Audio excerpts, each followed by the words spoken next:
Studio 42, Paul Severing, always a pleasure. Yeah, it's.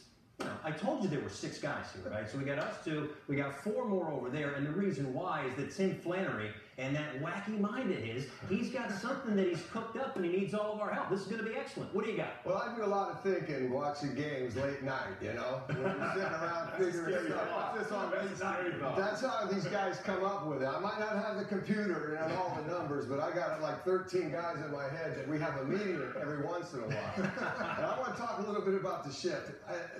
It's been a big thing. I mean, in the 1920s, it was used when they shifted against Cy Williams. In 1946, it was Ted Williams. In 1990, Joe Madden was the bench coach in Anaheim and started running numbers, and they started shifting on Ken Griffey. And then it just started doubling. Now, I'm not going to say, I think there's plenty of numbers to say in the right situation to use it when nobody's on base. But when somebody's on base, we have seen some problems, and you saw it just last week, and I love this. Ruben Amaro, head first base coach, talking to Bogarts. He's been in those shift meetings. He knows how. He says, just keep running. There's nobody there. Just keep going. They come up ready to throw. Nobody there. Brian Butterfield, you talk about a guy that stays up all night trying to figure out stuff. He's got video all about everybody.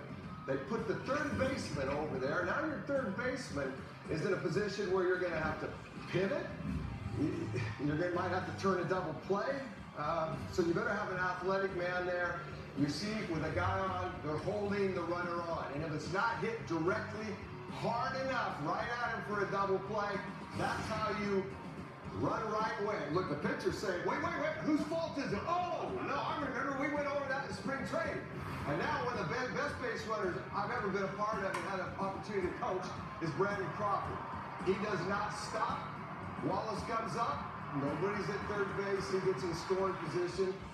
It's just beautiful. If the ball's now that's a routine double play if you're not in the shift. I'm all for the shift when nobody's on base in the proper time, but when there's people on base, there's responsibility. Roberto Kelly, great third base coach, this was all thought out. Now we saw this the other day.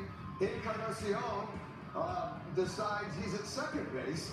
And he's going to steal third, and now Machado is on the run. It's like a split in, and they got to hit him on the run. He's got to make a tag. There's a lot of action going. Your head's bouncing. He's probably got a blind spot when the ball's thrown. And guess what we got? We got RGI, the new stat that the Giants coaches came up, run thrown in. It happens all the time. Documented. It's well documented.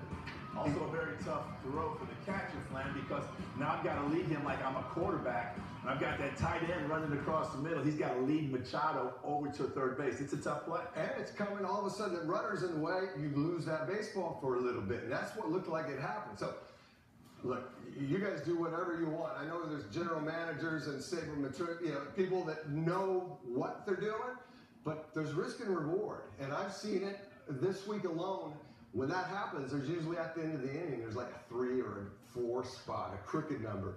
And you said something also earlier about you don't like it when they were leading off innings. Yeah, I felt it as a pitcher, that first out of an inning is the hugest out. You always want to get that leadoff guy. And I hated giving that free base hit if a guy wanted to lay down a bunt, because I felt like that's the time. When 2 out and you got a big slugger up there, go ahead. Right? That's what I want you to do. I want you to just get to first base. I don't want an extra base hit. But that leadoff hitter, I never liked that. I believe in the shift. The numbers make sense. They're there.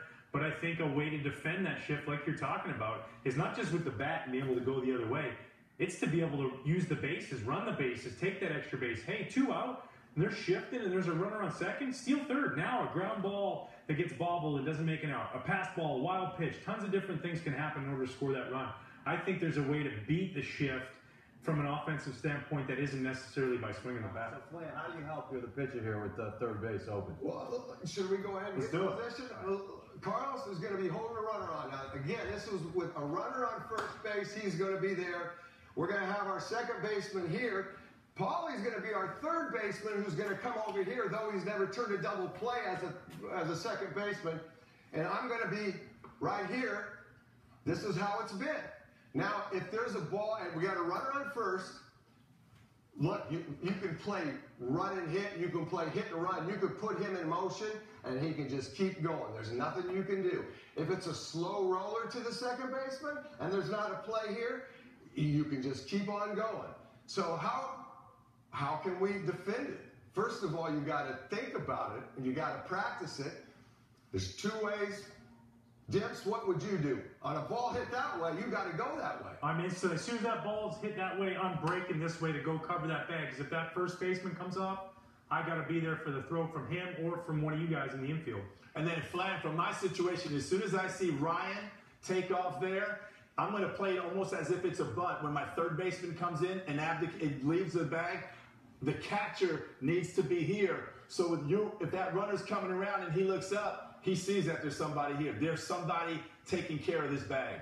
It's like the umpire rotation, right? So he's going to have to go there, and then you're going to have to keep an eye if, in fact, he decides to hit third and go home because there's nobody home. I got to go home. You can see the craziness in it. Circus. Now you're talking about, what about cutoff and relays down the left field line? How are we going to do a double cut? There's a lot going on. I love it. With nobody on base, I can buy into it, but I saw it this week. It needs to be practiced better, and people need to polish it up if you're going to use it, or I'm going to come back next week and do the same thing again. real quick before we go back to another game here. Bogarts and Crawford, those guys, they know what they're going to do before the ball's hit. They don't see the ball in play and then make that determination. They know that before. Hey, if the ball's hit to the right side, I'm going to third. Crawford doesn't have to be told he's the best base runner I've coached in 16 years, coaching third in the big leagues. I love what Ruben Amaro, now the general manager, now first base, he's been in those meetings. He knows the risk and rewards. And you can see him right tell Bogarts, anything hit, just keep going. Flan, you know what I noticed on Bogart's play? When he took off, he didn't slide. And he was safe because he didn't slide. Exactly right. He knew after he was told, you just take off and run. That's right. And I thought that was the interesting part of that play. Great stuff on the shift, Flan. Let's go back out now. Check in with the Red